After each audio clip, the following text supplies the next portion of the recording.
Welcome to the Creative Visionaries podcast. My name is Tori Barker, a digital marketing specialist, business owner, mom, and you guessed it, a creative visionary. This podcast is about inspiring business owners, building connections, sharing success stories, and motivating others. Join me on this journey as we tap into your true potential and unleash your inner visionary.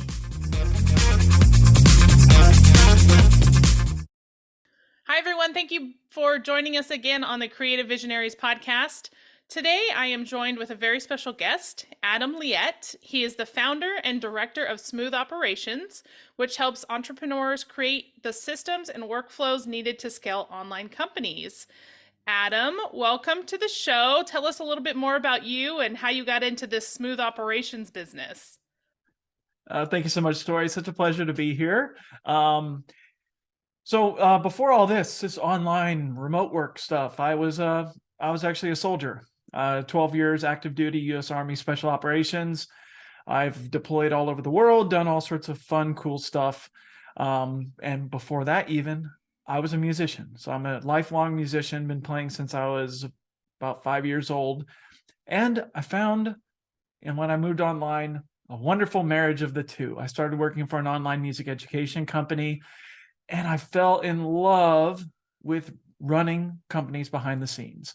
So actually doing all the day-to-day work, managing the team, managing the company, to allow my creative visionary to do his creative visionary stuff, and put me happy in my place of working with the team. Love that. Yeah, so you started Smooth Operations when you were working with a creative visionary, right? Exactly. I started the company about 6 months ago because all of you entrepreneurs will know this call when you just feel like you have a gift to share with the world. You have something to share that you can't stop talking about and can't stop thinking about. And so that propelled me to leave my day-to-day job and start this company.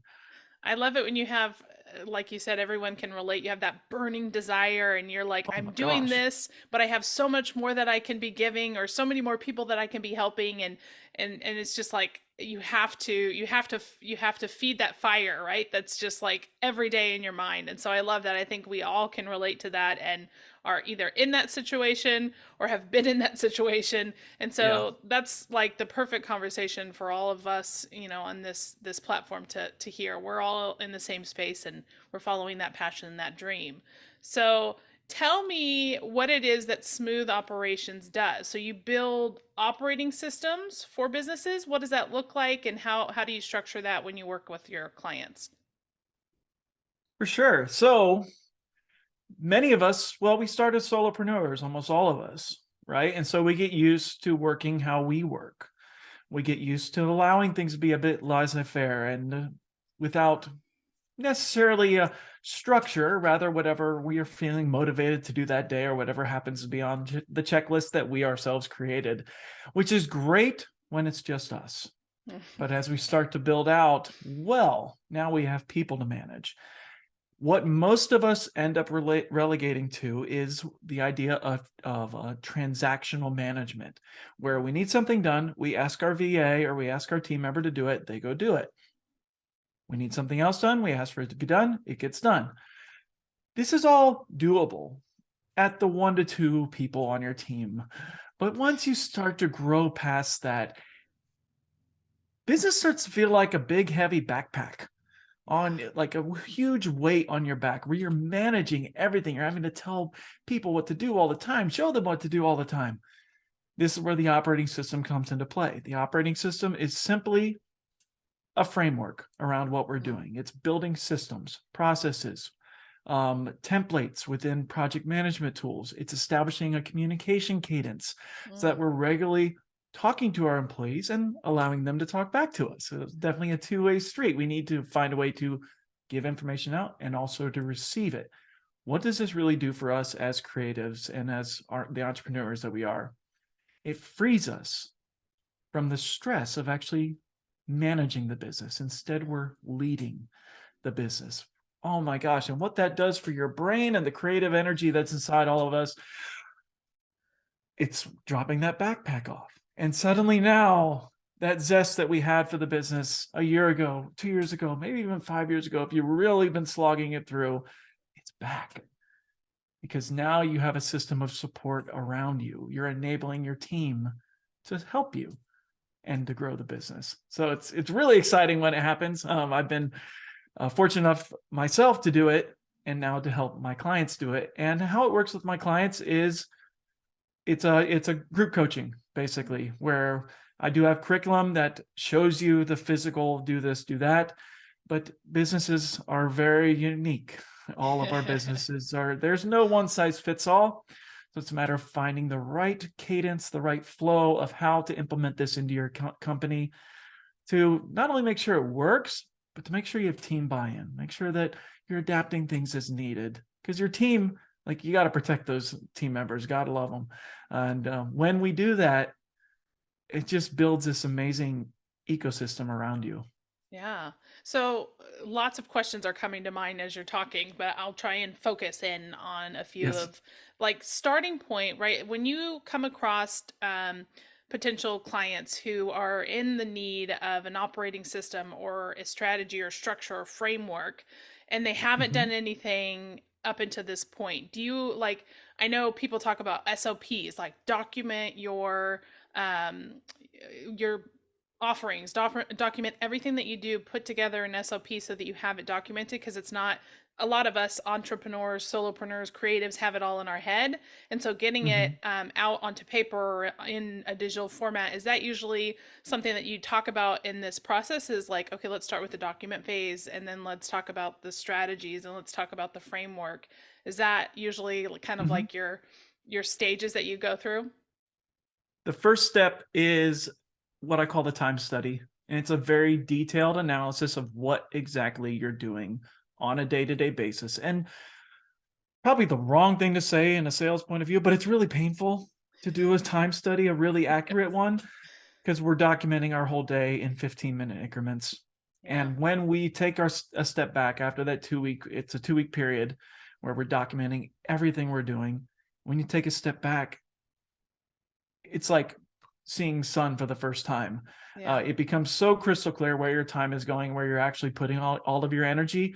And what I find is not only does this bring things to light, but it also gives me a whole lot of motivation to be cleaning up my time, because I realize where I'm wasting my time in many ways.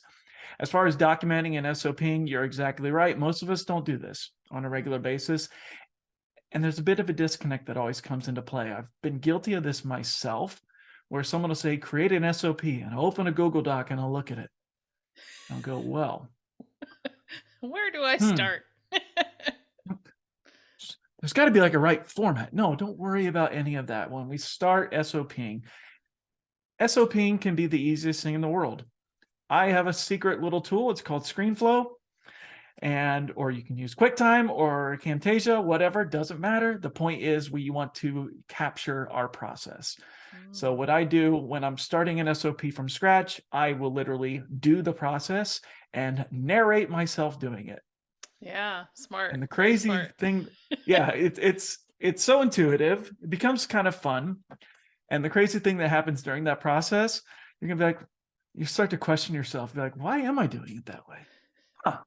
And so you'll start optimizing your own process while you're documenting it. But so you end up needing like a version 2 and a version 3 of your SOP, but that's fine. Uh, You got it's to a start really, somewhere, right? yes, when we do it this way, the process of documenting is actually quite enjoyable. Mm, And we're just creating videos and talking our way through it. And yeah. that's where it all comes from there. As far as then offloading it to someone else for them to actually do, I like to do a two-step process where if I'm creating the SOP, I'm the one that's handing something off. I do that video just like I discussed. Yeah. I then hand over the documenting of it and writing it down to whoever's taking it over for me. Mm, So they're the one turning it into the point by point breakdown, right. because then you're getting both sides, you're getting, both sides of the brain working, and becomes part of the onboarding and train up process. I love that. So one of my questions when you were talking about how you structure this group coaching, do you see the people that are coming into your network? Are they the CEOs, the creatives, or are they actual like operating like online business managers who are leaning towards or growing towards that operator position? Or what's the most common person who benefits from the coaching that you put together? Well, it's very much a group relationship where I invite both the CEO and whoever their right hand is. Yeah. So it can be an OBM, it could be a VA, it could be a full-on integrator or operator. We have like 5 different names for the same role in the company. It drives me absolutely out of my mind. I'd love to, if we just decide on a term. I call it an operator, Yeah. but the operator is the second in command at the company. So we invite them both in. They're both in the curriculum and on the coaching calls. I love that. Well, it's funny you mentioned the so many titles or ways of describing it. This whole concept reminds me of the book Rocket Fuel. Have you read that Yes. book? Oh my gosh. So, it's like I read that book probably like a year or so ago, which like kind of was my catalyst for building this podcast because I at that point realized that I was a true visionary. And Mm-hmm. so I'm like, "Oh my gosh, I'm the visionary. Who's my integrator or that operator in my business?" And so I've been like on this mission ever since kind of discovering my role and my genius and in that sense and like finding that right person and making sure that I can grow my team and my company with all those strategic people in place. And so it's funny that, when we're talking about this, I'm thinking about the book and how they talk about the different roles and Yes. the company. So I love I love that. We went down the rocket fuel path as well, and it, to its credit, rocket fuel enabled us to get to about 1.2 $1.3 million in revenue for the company. Yeah. um and then it gets a little heavy for me in the second command role. Yeah. uh it it doesn't go as far into actually creating the systems to build the bigger team. It will get you to that point, Yeah. just following their methodology, but it has a real hard time scaling into the multi 7 figures. Mm. So And I how do know you there's someone out there hearing, Adam, that's not true. Well, it's just my personal experience. Oh That's yeah, of course. what I experienced. So how do you come up with that strategic plan and break it into those actionable steps for those operators in the business? What does that look like with your clientele? Absolutely. So we start with the idea in mind that we want to get to departmentals. We want to get to areas of middle management where we're having multiple middle managers focusing on their respective areas of the company. When we build a system and structure that's uniform across the company, the marketing team operates the same as the sales team. The sales team operates the same as the customer service team. Everything is universal in its application and how we're communicating with one another and how we're building things out. That's when we start to see scalability. But it's starting with the idea of we're going to build this right now when it maybe only be 3 or 4 of you. Yeah. But when we build something solid scales. But we start at that idea in mind that we are going to scale this. I love that. Yeah, and do you have specific steps that you give your client to put those right foundational people or departments in place? Like you mentioned the sales team, the Mhm. marketing team, the customer service, like what are those actionable steps that you give them to build out those teams? As far as building out the actual teams, it all comes down to how are we documenting things, how are we building frameworks.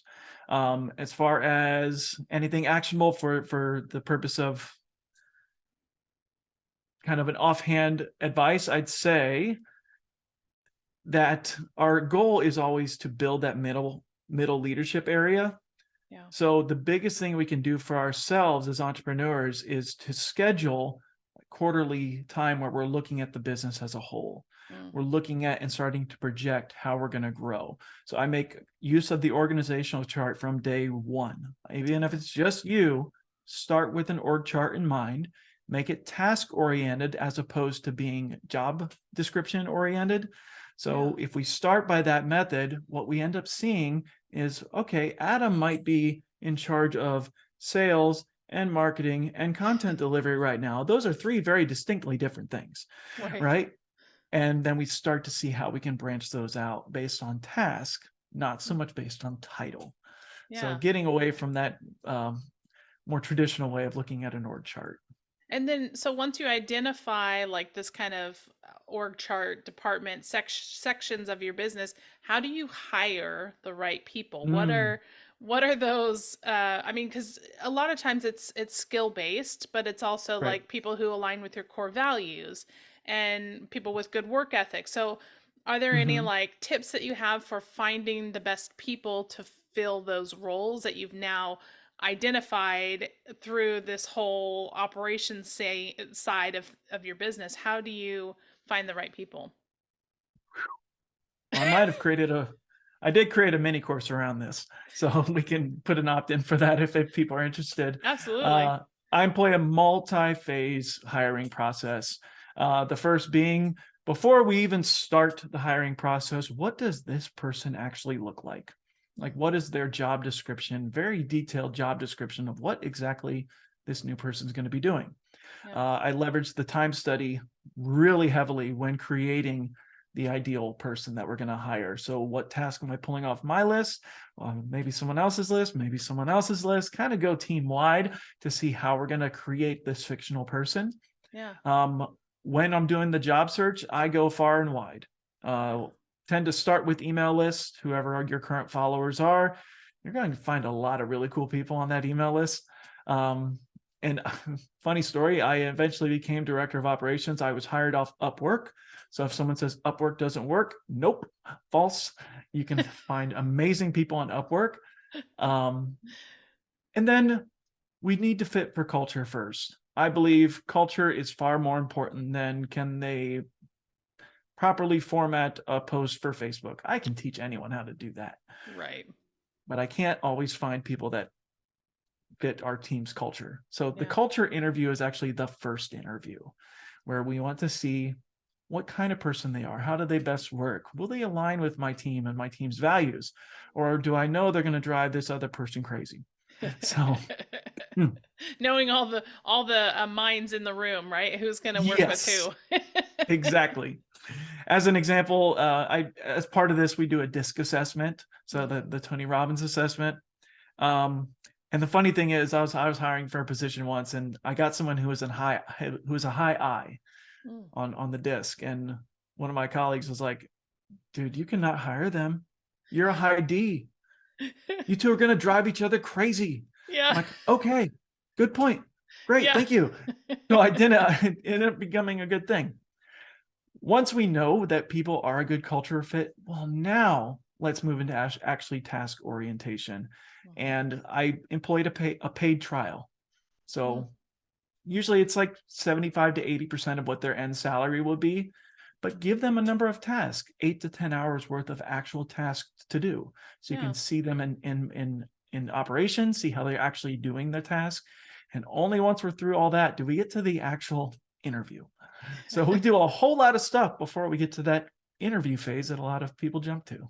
Yeah. Well, and I think that that helps the quality of the role or the Mm-hmm. hire, the employee or VA or whatever it is, because you've gone through all of these steps. You've kind of vetted through the, Yes. potential um complications that could come later down the road if they're not a culture fit or they can't perform these tasks. You've already kind of gone through that process in a, a test trial phase, right?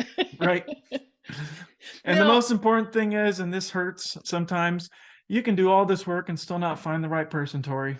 mm, And that stinks. yeah. But if it's not the right person, it's not the right person. And we need to be honest with ourselves. Yeah. Well, so I'm curious because as you're building these operations to grow a business and you're starting small like most of us do you ever find or have challenges with owners or, company leaders who are trying to put somebody in a specific role that has too much, well, let me see if I can explain this. So like too many responsibilities instead of being like very specific on their role. Like you do social Mm, media, you do websites, instead of saying you do design and website and social media and this all together. Like What is your advice, or do you usually say you need to silo those, like have them be specific things, or do you mesh it all together based on skill sets for building this framework to grow? Mm. What's your thoughts on that? Because There's I've personally started in the building my team where I had, somebody in multiple sorts of yeah, roles, right? So they kind of did a little bit of everything instead of having like a specific niche. And so then I was coming to the realization, well, I can't expect them to be great in all of these things, right? There's not the right, unicorn, right. unicorn employee. So it's like, do you really have to be super specific? But then is the challenge that you have multiple people in all of these things? Or I'm just Yeah. curious what your thoughts are. Here's what I'll say about this, and that's such a good question. I love it, Tori. That's amazing, and it's making me think. So that's a good thing. Um, I've noticed that the employee who works for me 5 to 10 hours a week versus the full-time employee, it's just different. Yeah. The full-time employee has more buy-in, they have more contact with them. You're able to really create that relationship that is going to pay off in dividends if and when we hit those moments of crisis that just happen Yeah. in Yeah. companies. So I've done this myself now that I reflect on it for a bit, where I had an employee who was at 15 hours a week. I knew if I added a couple more things to her desk, we could bring her on full time. And she was ready. Like she was Yeah. like, I love working with you guys. Can I come on full time? So I created kind of a Frankenstein job for her for a little bit. Yeah. I love that I Frankenstein got, job. yes, but I got her on full time. And we were able to then grow her with the business. She ended up taking over a good portion of what I was doing eventually. She went through multiple job iterations as her job changed, but bringing her on full time, we were a better position to be able to do that. So if it comes between the choice of having 5 different people that I'm managing for 5 different things, or one person that I might have to get some more training on something, I'm going to take the one person every day of the week because we have buy-in. We have that Yeah. relationship that we're going to build over time, and we can grow that person. And there's something amazing too when someone has a job they don't really like part of their job, like, oh, you're the Facebook guy who posts all the stuff to Facebook. Yeah. Like, oh, okay, I don't like Yeah. to do that. Well, in 6 months when we get to take it off their desk, they're like, oh, this is amazing now, Adam. I love it. And so it's that continuous development that people naturally want. And so Yeah. we're enabling it. Well, and I agree. I think, for me, I'm a lifelong learner, and so I'm always educating and learning and growing myself personally. And so sometimes I try to groom the people who are with me to be that same way, whether that's Right. good or bad, right? Like you're going to learn and you're going to grow, and some people just don't want to, but for me it's like I want to give my team the opportunity to grow and to learn as we're building Mm-hmm. this business and putting these operations in place and this structure and this framework so that we can all collaborate and grow together. So I just Mm-hmm. I'm always kind of learning as well, so I think everybody wants to learn and grow, right? So that's that's where I come from. Well, that's something to find in your culture fit interview there, Yeah. Tori. Like, hey, Yes, what for kind of sure. person are you? I can't tell you the number of times I've been asked questions like, well, what's on your reading list right now, Adam? What podcast do you listen to? Yeah. Ooh, well, what is on my reading list right now? Oh, people can't fake that well, but Yeah, that's it's, true. That's true. and I've been sent at least 10 books in the past several years by people I work with. Like, you should read this book. Now we can do the same thing for our employees. If you have Yeah. a team member who is starting to work in this area, send them one of the books that help you create your specialty, or something Yeah. that might have been recommended by someone. The other really cool thing we can do is we have websites and other companies we might be friendly with. I have numerous CEOs that I meet with on a regular basis just because we're friends. Yeah. They likely have an employee in the same position as one of your employees doing the Mhm. same type of role. We network. Why can't we network our people together? Yeah. That's and get true. them on a call to do that cross collaboration, that joint learning, and have them do it on the clock. Hey, clock in Right. for an hour and go meet with Bob over here, Yeah. who runs Facebook for this other company, and just pick his brain. Yeah. There's numerous ways we can keep providing the right opportunities for our team members to progress themselves. And you get so much gratitude back from team. I've noticed the right people, when they're on your team, you give them opportunity to grow and become better. People respond to that. They just do. Yeah. It's such a different way of it's you hired right when someone's Yeah. like, oh, I get to take an online course, Adam. Thank you for enrolling me in this. My people. Yes. My people too. So can you tell me, is there like something that these owners or creatives who come to you, do they have any sort of aha moment when they are introduced to your platform and this operating system that you're going to help them build? What is, like, do you have a common theme where they're like, oh my gosh, like that's what I needed, or that's the moment that I was just like sold on this? What is that aha moment for your clients? The biggest aha moment is the strategic planning process I've created, where us entrepreneurs are super good at creating these big pie in the sky things, and we're really terrible about breaking it down into, okay, you can do this now. So when I show them that system, which starts with creating what I call a strategic line of effort, very pie in the sky, very huge, no time bound whatsoever on this thing, and then show you how to break it down into 90-day sprints and then 30-day objectives. And we realize how much we can actually accomplish in 90 days. Yeah. That's when I get the big, we can really do this whole thing in 90 days. I'm like, yes. But we had to start big, start to break it down and make it actionable. I love that because it's like you said, it's that pie in the sky. It's like, oh yeah, these great ideas, but then once you really start to break it down, that's when you can realize that this is going to come together and that it's actually going to come to fruition and like Yes. become a service or become an offering, and you're like, that's what I needed. So yeah, I But can totally relate. and I think so many of us we live in one of two camps, depending on how much caffeine we had that day. Of, are we going to stay in pie in the sky or just focus on what we Yeah. can do now? And my answer is yes. Let's Yes. do both. Because you're not going to get those pie in the sky without giving yourself permission to think big Yeah. and straight up block a day on your calendar to just think big all day long. Yeah. Don't I think like about those breaking things. it down yet. That's a different part of your brain. So separate it. Allow yourself that separation. I love that.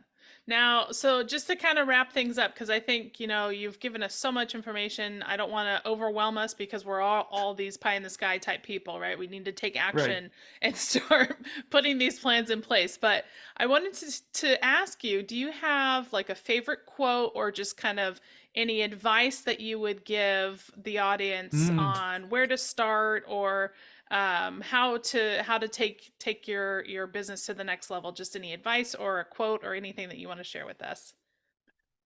My favorite quote is from Alex Sharfin, and he says, your business is broken, and if everything goes right, it always will be.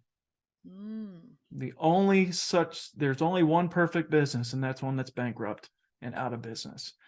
So accept that things are broken, accept that things are going to be messy, and give yourself that permission to break things and to yeah. be okay with things being broken. I look at mistakes, I look at employees maybe not doing something right, maybe something falling over on my Facebook ads. I look at all those things as opportunities because now I have something to fix. Mm, I love And when that. we judo flip that a little bit, it just, like, you don't get frustrated anymore, and you just see things as what they are. This wonderful Yeah. gift of something to go fix. Yeah, because if everything worked perfectly, then you wouldn't have anything to go from. You're like, no learning lessons, no growth. And so you're Mm-hmm. absolutely right. I think that's a very good point. Yes. How's Well, it their cool. stress too? I tell you what. Yeah. Well, anything else that you want to leave us with? Thank you for your time and appreciate you sharing your message. And where can the audience learn more about smooth operations and how to potentially take advantage of your knowledge and your help? Absolutely. So I have a podcast as well. It's called the Smooth Operator Podcast. I am the smooth operator. If you're watching on video, I have a wonderful smooth head. That's where that. I don't know how I got that nickname, but I got that nickname. So it might Hey, it be on works a for you. bobblehead behind me. Yeah. So yes. So you have a podcast, a smooth operator, and then Mhm. website or social handles you want people to visit you at. Yeah, website's adamliette.com. That's ADAMLIETTE.com. Facebook group is just Smooth Operations. You can find me there. Perfect. Well, Adam, thank you again for your time and for sharing your knowledge, and I think that we can all relate to the success that you're providing with clients, and we all strive to have that success in our business, and can definitely use some frameworks and operations to help us grow. So I appreciate you sharing your message, and for more information, for sure, visit Adam's website or listen in on his podcast. I'm sure he will have some great information that he shares. And thank you again. Thank you, Tori. It's been an absolute pleasure. Thanks so much for listening to the Creative Visionaries podcast. If you've enjoyed this episode, make sure you subscribe, leave us a review, or share with a friend. Also, make sure to visit us online at creativevisionariespodcast.com. You can also follow us on Facebook, Instagram, or LinkedIn. And stay tuned for more episodes to come. And remember, it's time to tap into your true potential and unleash your inner visionary.